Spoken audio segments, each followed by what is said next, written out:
really, really make me just wonder about people in certain circumstances is when people feel the need to like curse out other people for no reason, out of, I don't know, envy, jealousy, they want what they have, or just whatever. And it's like, oh, you've got kids. You've got kids. You have got kids. For example, if I ever curse someone, it's to protect myself. I don't go cursing people because I feel the need to. It's just, I don't operate like that. So, big difference.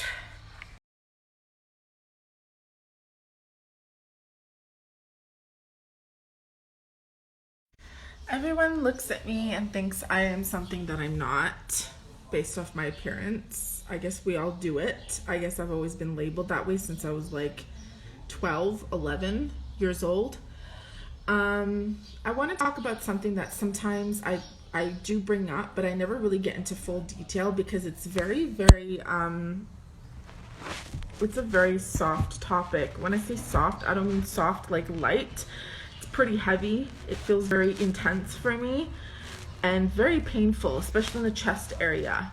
And it just comes about for me on a regular basis, actually every several years, because like memory lane, which was basically when I was 17 years old.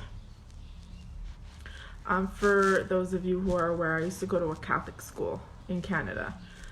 And I was... Okay, 17 years old, Talad Lodi, please come to the office on a regular basis. Hold on, that was from 11 years old to... So that was from like 10 years old up until like 17 years old, until I completed high school. Because I literally was out of high school 15 to 17. I was in and out from 15 to 17. So the high school that I went to, I kept getting bumped up into higher grades because it's a very long story.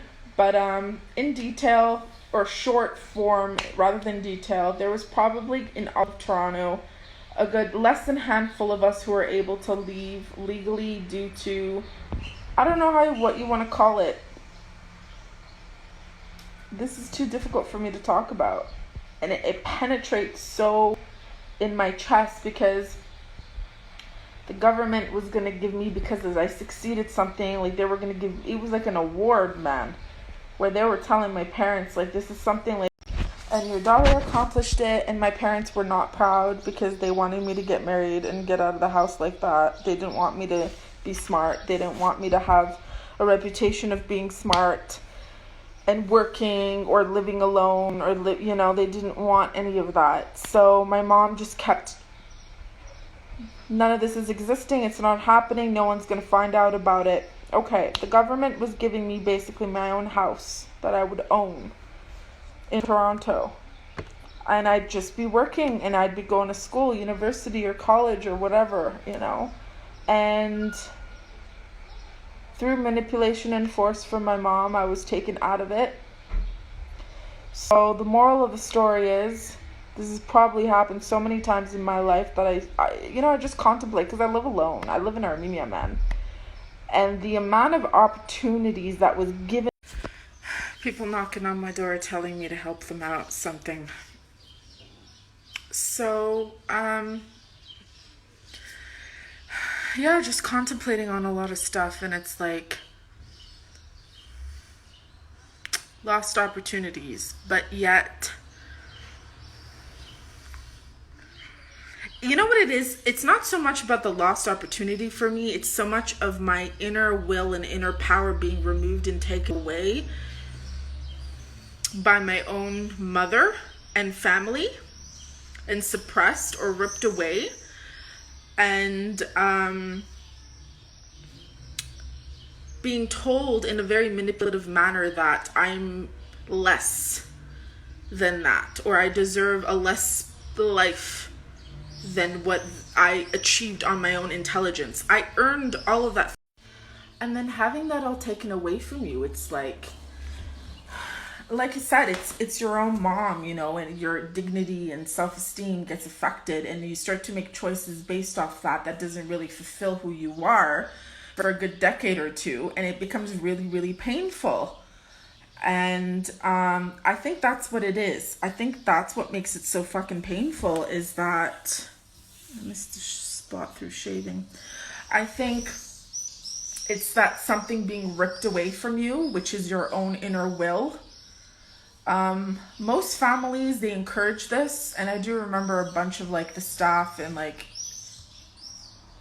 at the schools and everything would say, like, psychologists would say, like, who you are and how you are at this age, when I was younger, from 10 to 17, is embraced by most families and encouraged, and they wish their kids, because I don't think that stuff even exists anymore, in Canada in particular. And I know my fate brought me here, and nobody will ever have power over me or my decisions any longer. But remember, your childhood upbringing shapes you. It doesn't get removed. It doesn't get deleted. You can't just be like, okay, well, you start a fresh new beginning and, you know, yeah, but it's like, you can't just let that, like, it never happened. That's even worse. Rejecting, you know, and like I said, that's how my mom raised me. It never happened. That's abuse, you know? So I'm still struggling, because I love being independent. I've always been independent, like I said, since I was a 2-year-old girl, even younger. And independence is a mind frame, it's an emotional state, and then it becomes, such as earning your own money, such as earning your own house, such as earning whatever it is that makes you physically independent, you know? And I know nobody will be able to do anything anymore to me, but again, your upbringing shapes you. And I'm sure, you know, I would have ended up married, I would have had kids, I would have married a millionaire, and I maybe would have still been miserable in a sense, but in a different way.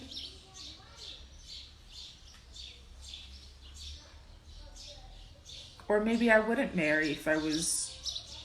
The point is, we're still in Black Moon Lilith in Cancer, so this is like comes up really strongly for me this is like the third, if I'm not mistaken. Once when I was 17, the other one I was like 25, or sorry, 26, 27.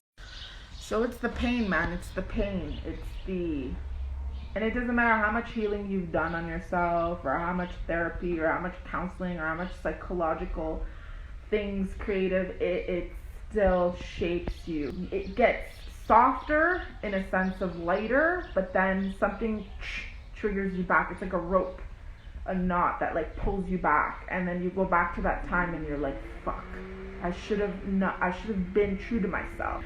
That's what I want to say. I should have been true to myself. I should have been true to myself. And so I make a dedication from now and forever that I will be true to myself. As above, so below, it's sealed. I will be true to myself. That is my affirmation. I'm going to put it on a sticky note and put it on my refrigerator. I will be true to myself. I will be true. Also, people want credit for things that they are not doing. And those who are doing it don't receive credit. So much injustice.